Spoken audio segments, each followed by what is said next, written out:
Hello friends, and we continue to study gerunds and infinitives actually. Now here we see some idiomatic expressions to express some activities and in gerund forms, and we use those with go, or the those and gerund forms are preceded the verb go. That means go verb ing, like did you go shopping? You see, go shopping. Gerund, yesterday. I went swimming. Go, went swimming. Last week. Bob hasn't gone fishing in years. So remember, there is no between go and the gerund. If you say, did you go the shopping? This is not correct. And for some actions, after go, we need to use verb ing or gerund form of the verb. And some of them, like go boating, go bowling, go camping, go hunting, go fishing, go hiking. Şimdi go fiilinden sonra bazı böyle alışkanlıklar, yani daha çok sportif faaliyetleri belirtmek için gerund formunda fiilleri kullanıyoruz. Bunlar bir kural. İşte kampa gitmek, ava gitmek, balık avına gitmek, koşmaya gitmek gibi. Go window shopping, this kind of shopping, and go sightseeing, or go skating, or ice skating, go swimming, and go skydiving, something like that.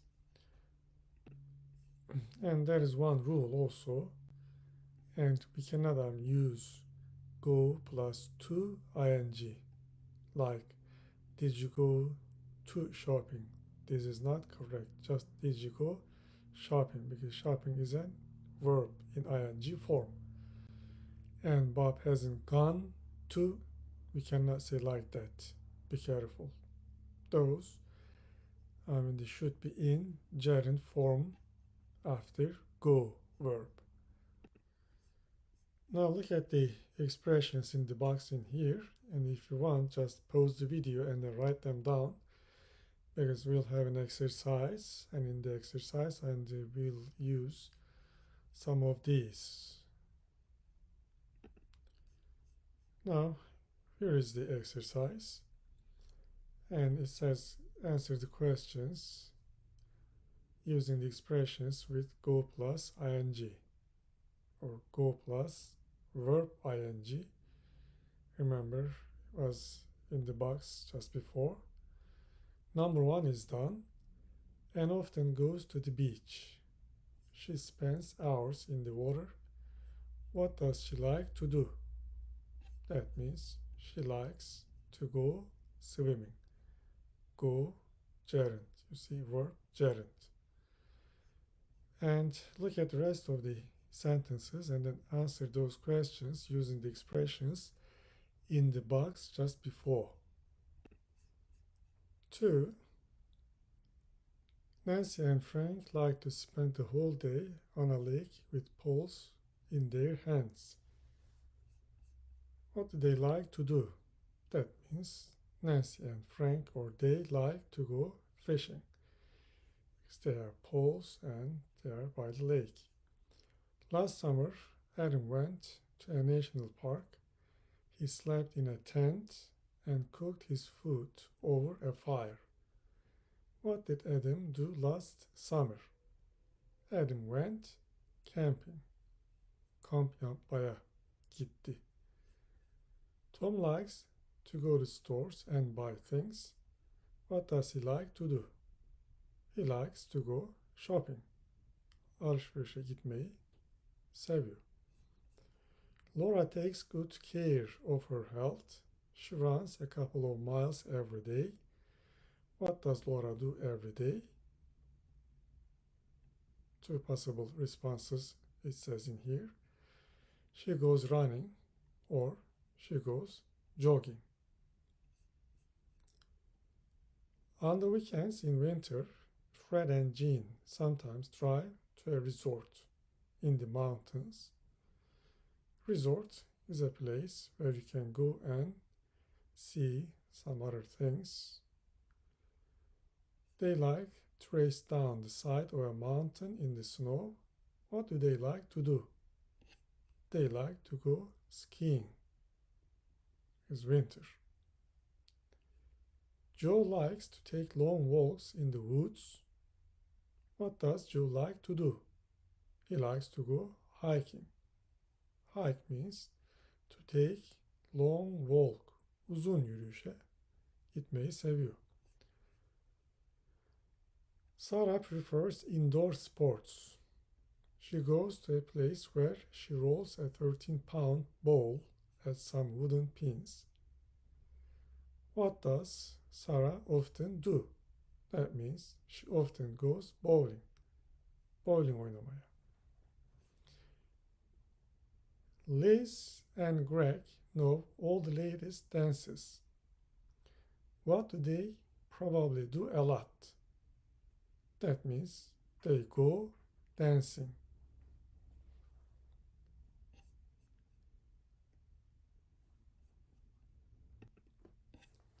Number 10. The Taylors are going to go to a little lake near the house tomorrow.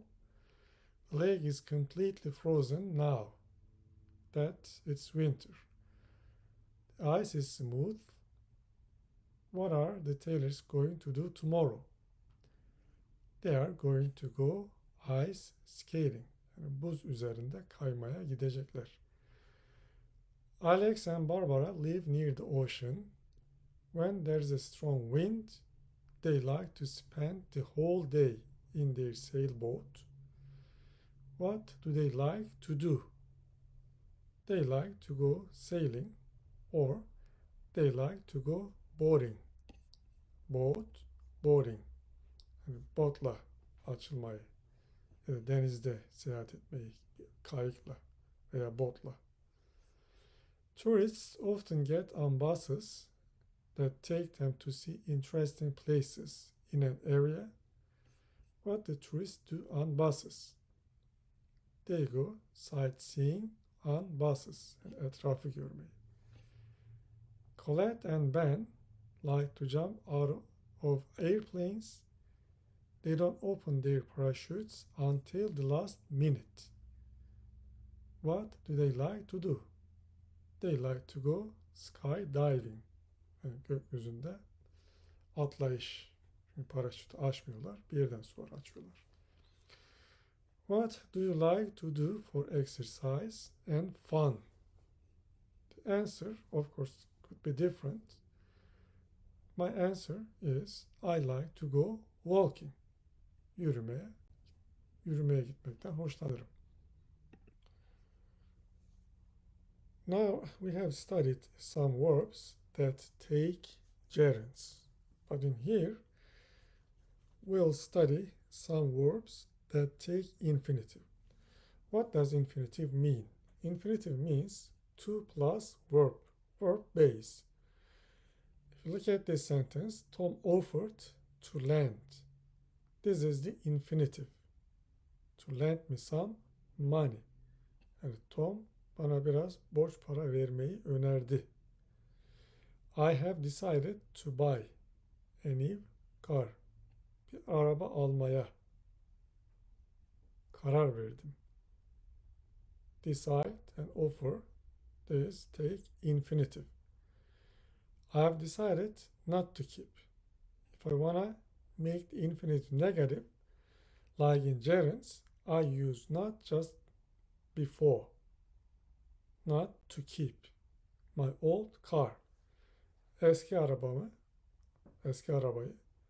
tutmamaya karar verdim. The kids want to eat. Want also takes infinitive. The kids want to eat ice cream. Careful. Çocuklar dondurma yemek istiyor. But if you want to use like the kids want to eating, this is not correct. And here in this box, and we see some words that are followed by infinitives, or after these verbs. If you want to use a verb, we need to use in infinitive form. That is 2 plus verb base. Want, need, would like, would love, hope, expect, plan, intend, mean, decide, promise, offer, agree, refuse, seem, appear, present, forget, learn how, try, can't afford, can't wait. But you'd better consult a dictionary for the meanings of these verbs here. Here we have an exercise, verb plus infinitive, and it says complete the sentences by using infinitives. Add a preposition after the infinitive if necessary. Number 1 is done. I am planning to go to, or to visit, or to fly to Cairo next week. But be careful here, to before the verb in here, this is not preposition. This is the preposition. Here, this is not preposition, and again here, this is not preposition, but this one is preposition. Şimdi burada fiillerde önce ve sonrasında burada olduğu gibi to görüyoruz. İsimden önce to geliyorsa bu preposition, ama fiilden önce geliyorsa bu infinitive, yani mastar dediğimiz mek anlamına. I am planning to go. Kahire'ye gitmeyi planlıyorum. Ya da Kahire'yi ziyaret etmeye ya da Kahire'ye uçmaya.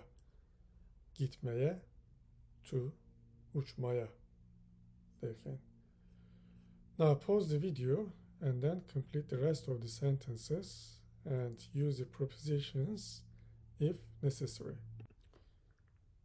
Just a reminder, final notice, 17 should be a blank in here also. Don't forget that. Number 2, I have decided to rent a new apartment or move into a new apartment. Yani yeni bir apartman kiralamaya karar verdim. Jack promised not to be late for the wedding. Here you see the negative infinitive. I forgot to buy some rice or to get some rice. Almayı unuttum when I went to the grocery store. I would like to visit or to get to or to see Cappadocia. My husband and I would like to visit or see Ankara. Ankara'yı ziyaret etmeyi ya da görmeyi. I need to finish my homework tonight. What time do you expect to arrive in Adana? This is the preposition. Arrive in. I want to watch a ball game on TV after dinner tonight. Infinitive. You seem to be in a good mood today. Bugün iyi halde gözüküyorsun. Susie appeared to be asleep. Uyuyor gibi gözüktü, but she wasn't. She was only pretending. Susie pretended to be asleep. She pretended not to hear when I spoke to her. Uyuyormuş gibi gözüktü. Duymuyormuş gibi davrandı. Öyle davranmak daha doğrusu. The Millers can't afford to buy a house. Yeni bir ev almaya güçleri yetmiyor. George is only 7, but he intends to be a doctor when he grows up. Niyet öyle. My friend offered to lend me a little money. Ödünç para vermek. Tommy doesn't like peas. He refuses to eat them. Reddetti. My wife and I wanted to do different things this weekend. Finally, I agreed to go to a movie with her Saturday and she agreed with her Saturday and she agreed to watch the football game with me on Sunday. I hope to pass all of my courses this term. Bütün derslerinden geçmeyi ümit ediyorum. So far my grades have been pretty good.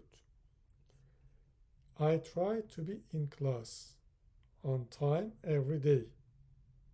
Or I try to get to class.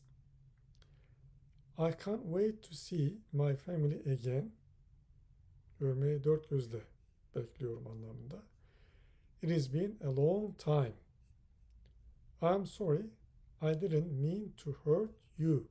Seni incitmek istemedim. Yani o kanıda o niyette değildim. Or offend you, or to ignore you, or to embarrass you. İncitmek, önemsememek ya da yüzünü kara çıkarmak. Yani utandırmak istemedim. Öyle bir niyetim yoktu. Now, there are also some other verbs that are followed by either gerund or infinitive. And look at this. It began raining or it began to rain. So the begin takes here gerund and here infinitive. Here, both sentences have the same meaning. There is no difference in meaning. Yani yağmur yağmaya başladı derken. And here, some other common verbs that are followed by either a gerund or infinitive. And like and love are of those. And if you say, I like going, or I like to go to movies, same meaning. Or I love playing, or I love to play chess, same meaning. But if you want to use like and love with would, like would like and would love, then this only takes infinitive, not gerund. I would like to go. You cannot say I would like going. This is incorrect. Or I would love to play. You cannot say I would love playing. This is incorrect.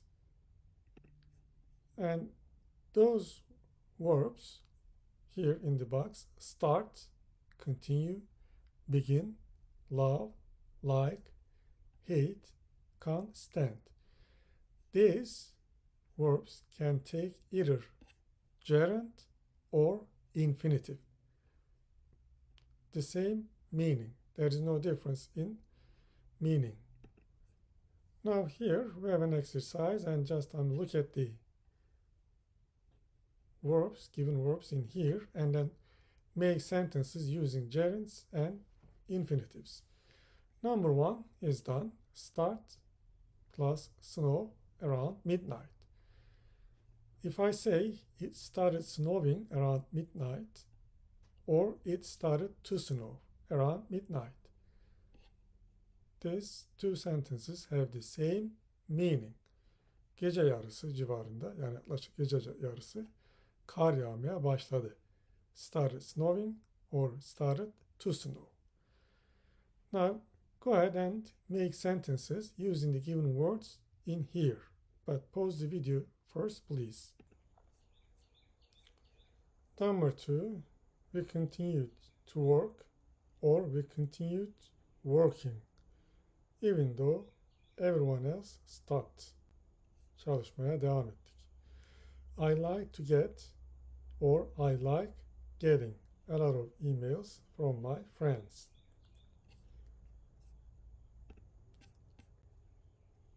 John loves to go or John loves going to football games. My brother hates to talk or hates talking to pushy salesperson. Pushy yani yüzsüz. Maybe constant to wait or constant waiting in lines for a long time. Now here we have an exercise, but first please do this exercise and just take a piece of paper and a pen and write them down. I'll make some of those, but try to make the rest or the whole exercise. And it says discuss what you like and don't like to do. Use the given ideas to make sentences that begin with the words from the list. Use these words given in here. And then read the sentences. And then whether you like or don't like. Just try to explain your ideas. Number 1, cook. You say, I like to cook, or I like cooking, or I hate to cook, or I hate cooking. I don't mind cooking. Something like that. Or I don't enjoy cooking. Or sometimes you can say, I love to cook, or I love cooking. Now, for instance, wash dishes. I don't like to wash dishes. This is my personal preference. Yani bu benim kişisel bir tercihim. And as a person, yani bir kişi olarak, I don't like living in this city because this city is so big and the traffic problem. And fly. I don't mind flying. Yani uçmakta bir sıkıntı yok uçakla. But I hate waiting in airports. I don't mind flying, but I hate waiting in airports. And I like reading novels in my spare time or in my free time. And I enjoy eating a delicious meal slowly. But I hate speaking in front of a large group. I don't like this. And I hate playing cards for money. For enjoyment, okay, but for money, I hate it. And I don't like driving on city streets during rush hour because a lot of traffic. And I like traveling to strange and exotic places. And I love to visit with friends I haven't seen in a long time, as if I haven't seen them for a long time, and I love to visit my friends. So your answers could be different from mine, but please do this exercise and write them down on a piece of paper.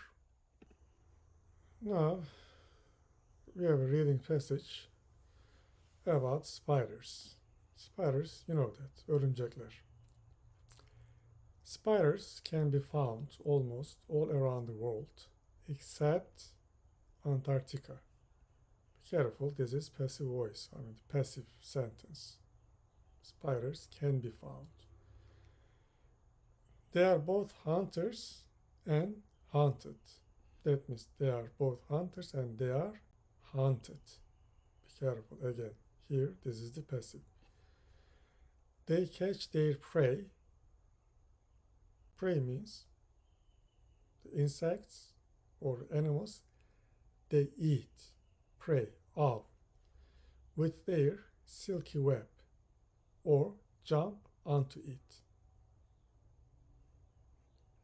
There are some kinds of spiders that eat plants.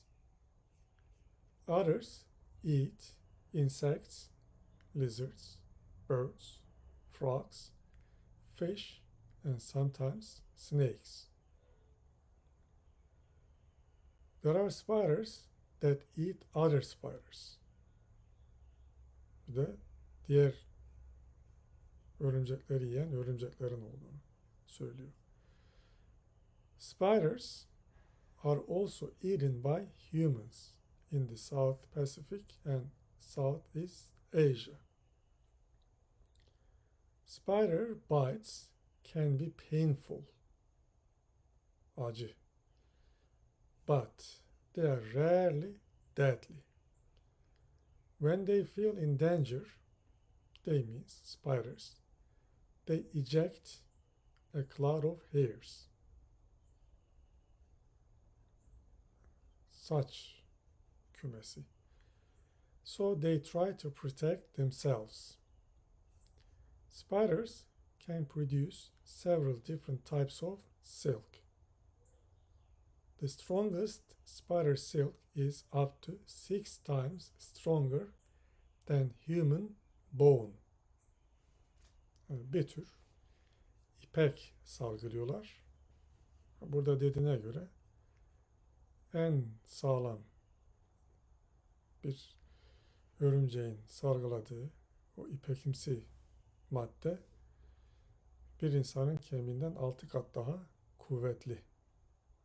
Yani neye göre kuvvetli? Aynı ölçüde, aynı kalınlıktaki bir kemikle bir ipeği karşılaştırıyoruz.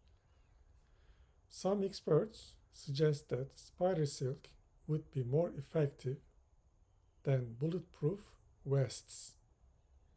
Bulletproof vest, bu kurşun geçirmeyen yelek. Yeleklerden daha etkili. Scientists have tried to make strong fiber that look like spider silk. Yani ipek örümceğine benzeyen bir tür fiber yapmaya çalışıyorlar. Yani bir tür ipe benzer bir madde. It can be used in synthetic tissue. Synthetic means man-made, yani insan yapımı. And clothing industry. Sentetik doku ve giyim sanayinde kullanmayı düşünüyorlar. Now, look at this and then circle the true answer. 1. Spiders live almost everywhere. That is true. Almost. Except Antarctica. They only hunt other insects and animals. This is not true. This is false. Because they are both hunters and hunted. 3. Spiders can be eaten by other spiders. This is true. When a spider bites a person, it can kill him soon.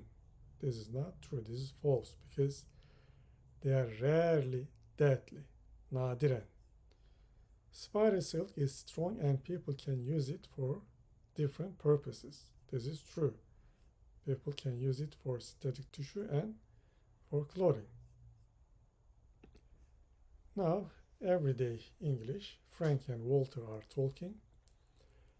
I have been reading a report on the very bad earthquake in Iran in 2003. Earthquake, deprem, çok kötü bir depremle ilgili bir rapor. Is that the one that destroyed a city? Be careful. Is that the one? One means earthquake. Is that the earthquake that destroyed a city? Bir şehri mahveden deprem mi? A city called bomb. That means which is cold. Yani cold diye isimlendirilen bir şehri mahveden. Yes, that is the one. That is that earthquake. It killed around 40,000 people. My God, what a disaster. Ne kötü bir hadise. The earthquake struck early in the morning. Vurdu. Evet. Sabah erken saatlerde. So I suppose most people were still asleep in bed. That means most people were still sleeping. Asleep means sleeping. Yes, so many just didn't know what hit them. Birçoğu da onlara neyin vurduğunu bilmedi. Onları neyi vurdu. Evet arkadaşlar, şimdi dersi burada bitiriyoruz. Konumuz devam edecek. See you next time.